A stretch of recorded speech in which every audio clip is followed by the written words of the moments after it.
Shalom. Selamat sore Bapak Ibu. Selamat sore Bapak Ibu. Ya, nama saya Muhammad Subhan. Tadi kami sudah ibadah dari pagi tadi sampai saat ini.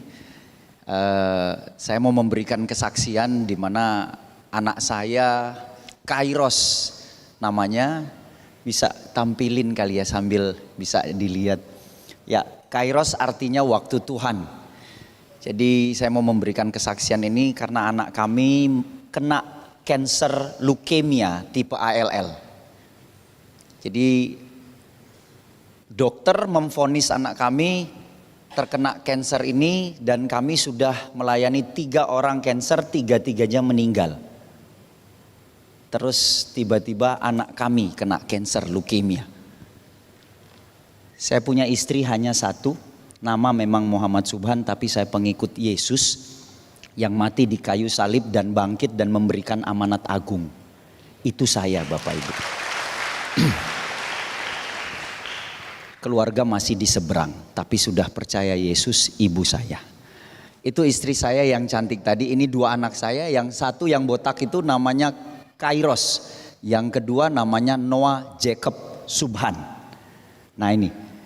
Bisa lanjutin ini. Ini mukanya anak saya sebelum terkena kanker dan setelah kena kanker. Waktu kondisi ini terjadi, saya disuruh Tuhan untuk melihat muka anak saya. Saya bilang, ada apa di dalam muka anak saya? Terang-terang di situ nggak enak lihatnya dalam kondisi seperti ini. Tuhan bilang gini, lihat lagi. Saya perhatiin, sebelum ini berwarna. Sesudah kena kanker itu tidak berwarna. Berarti karakternya Tuhan itu suka akan warna. Kalau nggak suka warna berarti ego keluar. Kalau ada di negeri ini pengen satu warna, berarti egonya yang mau keluar. Next. Di rumah sakit di Jakarta, Medistra. Saya jatuh di sini waktu saya gendong anak saya, Kairos. Dia bilang, Papa kuat ya. Bapak Ibu, saya bilang iya, Papa kuat. Di sini enggak Bapak Ibu. Di sini mau hancur. Anak sakit saja itu rasanya enggak enak. Ya, apalagi divonis kanker leukemia tipe ALL. Saya tanya dokter, "Dok, anak saya bisa sembuh enggak?" Dokter jawabnya apa? Dokter bilangnya, "Kami usahakan." Saya bilang, Anda tidak menjawab pertanyaan saya. Anak saya bisa sembuh apa enggak? Ada cancer survive, dia bilang gitu. Ada cancer yang sembuh. Saya bilang, Anda juga tidak menjawab pertanyaan saya. Pertanyaan saya, apakah anak saya masuk di dalam kategori itu atau tidak? Dia nggak bisa jawab Bapak Ibu. Kami bawa. Anak saya bisa liatin. Ini kondisinya.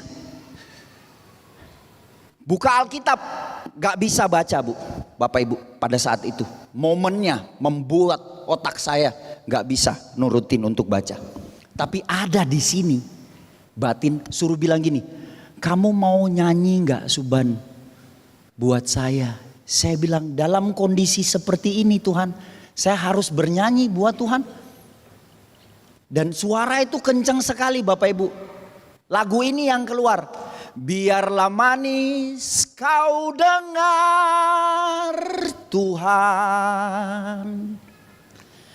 Manis kau dengar Tuhan. Manis Bapak Ibu? Tidak. Tidak manis. Proses kayak begini. Di samping anak saya itu ada orang India. Itu pembatasnya horden itu. Itu meninggal, hemoglobinnya sama 3,2. Kairos bisa turun kencing, dianya enggak. Meninggal Bapak Ibu anak itu. Depan kami. Jadi kami tinggal tunggu giliran meninggal. Menunggu anak, giliran meninggal enggak enak Bapak Ibu. Saya bilang gini, Tuhan enggak rasanya ini kenapa bisa seperti ini? Enggak enak Tuhan. Mau baca Alkitab aja enggak bisa. Rasanya Tuhan gak enak, tapi Tuhan bilang nyanyi Suban, nyanyi. Biarlah manis kau dengar. Manis apa Pak? Enggak manis. Suruh nyanyi lagi. Karya terbesar. Karya terbesar no. Tapi Tuhan suruh nyanyi. Bapak Ibu, suara tuh audible sekali. Kami bernyanyi dalam posisi ini. Saya sama istri pegangan tangan sampai bilang gini, Tuhan kami serahkan anak kami Kairos di dalam tangan Yesus. Kami berdua mengatakan itu di tengah-tengah rumah sakit Bapak Ibu. Itu dokter dengar saya ngomong seperti itu pada saat itu. Saya tahu mungkin secara biologis anak kami. Tapi ini anakmu Tuhan, kami serahkan Bapak Ibu. Rasanya menyerahkan anak di dalam tangan Tuhan gak enak. Gak enak Bapak Ibu. Tapi Tuhan suruh nyanyi. Bersamamu Bapa. Sambil melihat ini. Ku lewati semua perkenanan mulia, teguhkan hatiku. Engkau yang bertindak, memberi pertolongan, anugerahmu besar melimpah bagiku. Gak enak Bapak Ibu. Bisa lanjut. Perutnya bengkak seperti ini. Dan dia teriak bilang, Papa sakit. Dan kami harus bilang, Kairos kuat nak.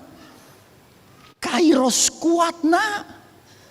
Sakit, kami tidak boleh nangis di depan anak kami. Karena dokter bilang hemoglobinnya akan turun. Next. Dia tiba-tiba kurus, tiba-tiba gendut. Matanya ke dalam, cekung sampai orang kayak busung lapar. Terus tiba-tiba perutnya ke dalam. Gak enak Bapak Ibu. Next, rambutnya botak. Kemoterapi. Yang membuat sel yang bagus dalam diri anak saya itu hancur juga. Mulutnya luka. Dia harus dibuat satu untuk transfusi darah karena tangannya sudah hancur. Next. Ini tangannya sudah hancur. Next lagi. Dan harus disuntik Bapak Ibu.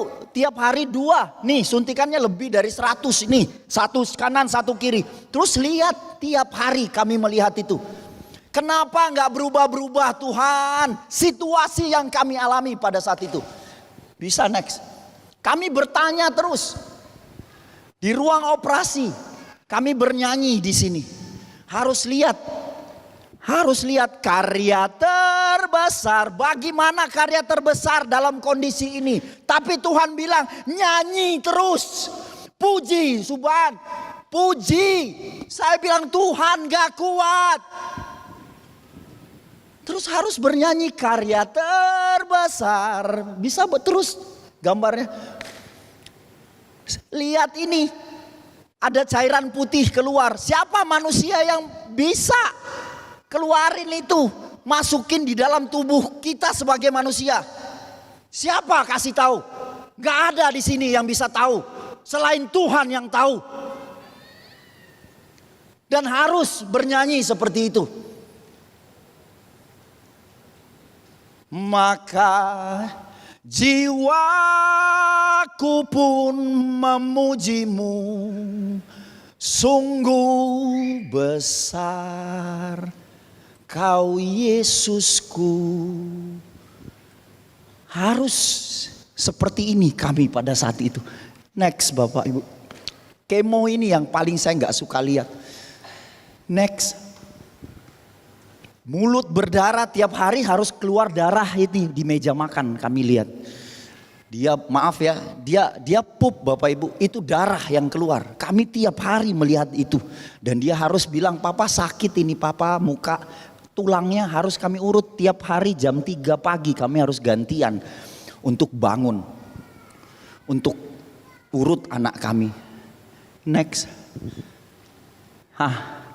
Tapi dia masih bisa seperti ini dalam kondisi leukemia. Saya bilang ini sama istri saya, yang sakit ini siapa? Kita apa dia?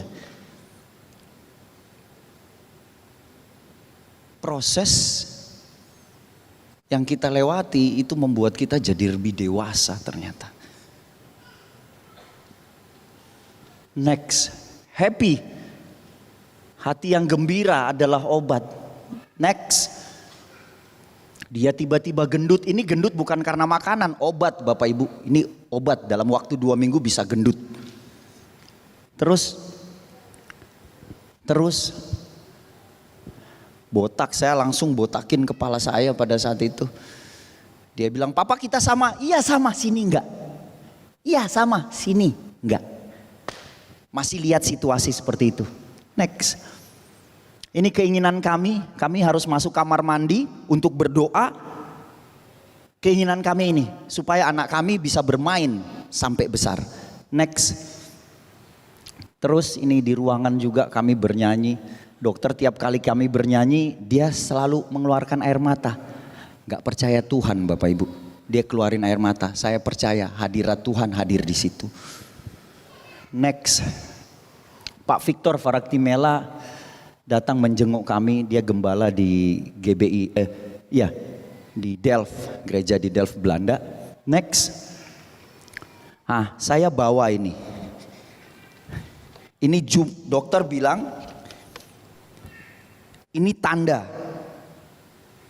jumlah kemoterapi yang masuk dalam tubuh anak saya. Dan saya satu persatu harus masukin. Wah, sudah banyak ya. Rasanya nggak enak. Segini banyaknya, jumlahnya 100 lebih Bapak Ibu. Ini masuk dalam tubuh anak saya. Hari ini dokter datang. Di sini ada satu tanda di mana dibilang ini hari bad day atau hari buruknya anak saya. Dia bilang bad day karena kenapa? Di hari itu Kairos bilang gini, papa, nei papa, nei. Nei artinya tidak dalam bahasa Belanda. Dia bilang, nei papa, nei, Kairos sudah sembuh. Siapa yang ajarin anak itu bilang kalimat sembuh dalam kondisi seperti itu? Dia bilang gitu, papa Kairos sudah sembuh. And dokter bilang itu bedanya dia. No, saya bilang itu dia ketemu Yesus di situ. Pada momen itu Bapak Ibu, saya foto itu. Ini psikolog anak datang pada saat itu. Dia tanya kenapa Kairos? Saya bilang gini, wah dia habis tadi pagi jam 8 pagi habis doa sama kami langsung bawa ke rumah sakit. Sampai jam 6 dokter nggak ngapa-ngapain sama dia. Bapak Ibu tahu begitu balik lagi setelah berapa hari 4,5 bulan saya tidur berdua, dokter datang sama anak saya. Pak mau ambil sumsum tulang belakang untuk cek virusnya tinggal berapa persen. Dia cek sejam dia balik dia kasih tahu, Pak leukemianya virusnya tinggal 1% Bapak Ibu.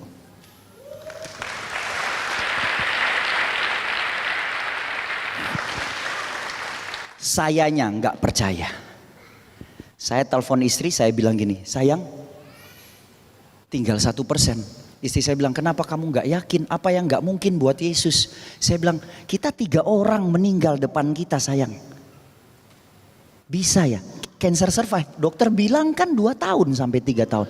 Nah itu kan rencana dokter, bukan rencana Tuhan. Nah saya boleh nggak cek lagi? Dokter datang baru ngomong nih. Dokter datang istri bilang ngomong langsung sama dokternya. Saya belum ngomong dokternya langsung bilang gini. Pak boleh nggak kami cek? Hehehe kamu aja nggak percaya apalagi saya. Dia cek 2 kali Bapak Ibu. Dia balik lagi dia bilang Pak bukan tinggal 1%. 0% Bapak Ibu.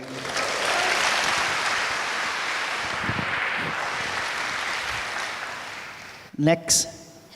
Ini dia sudah sembuh. Dia sembuh Bapak Ibu. Dia sembuh. Ada videonya Bapak yang mukjizat. Habis yang mukjizat ada yang paling baru yang cuma 5 detik itu. Yang mukjizat dulu, yang mukjizat. Kami banyak belajar dari proses ini. Ini, coba lihat. Siapa yang bisa masukin itu? Air. Kental, putih. Kalau bukan Tuhan. Kami bernyanyi, dia ajak dance dokter. Itu selang ke dadanya itu. Orang datang untuk lihat. Saya ajak dia jalan setelah sembuh.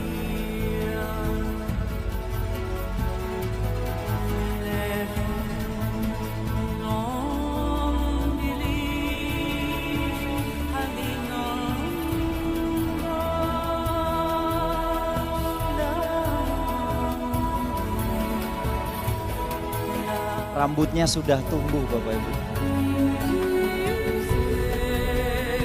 Dia ajak orang-orang di gereja untuk dance. Dia tahu, dia ambil flag atau bendera. Dia tahu siapa, itu api yang menyembuhkan dia yang berasal dari Yesus. Dia ambil itu. Ini portokat yang di badannya. Dicabut sama dokter. Untuk apa? Dokter bilang ini, dia sudah sembuh. Jadi tidak ada alat lagi di dalam tubuhnya dia. Ada video terakhir yang paling baru. Ini dia, baru 2 hari yang lalu. Dia sudah masuk sekolah. Ini dia.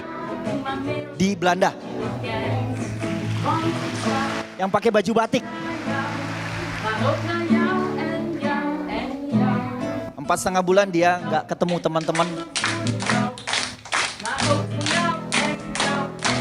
Itu Kairos. Dan dia sudah ketemu teman-temannya. Pesan yang Tuhan mau kasih, apa yang berharga di mata manusia, siapapun dia, itu yang Tuhan mau ambil. Karena Tuhan mau kasih tahu, Yesuslah yang paling berharga di dalam hidup manusia. Kenapa tidak berubah situasi kami pada saat kami mengalami? Karena Tuhan mau rubah sikap hati manusia terlebih dulu. Baru situasimu berubah. God doesn't change your situation. But God, He is trying to change your heart first. And then your situation become different. Yesus memberkati.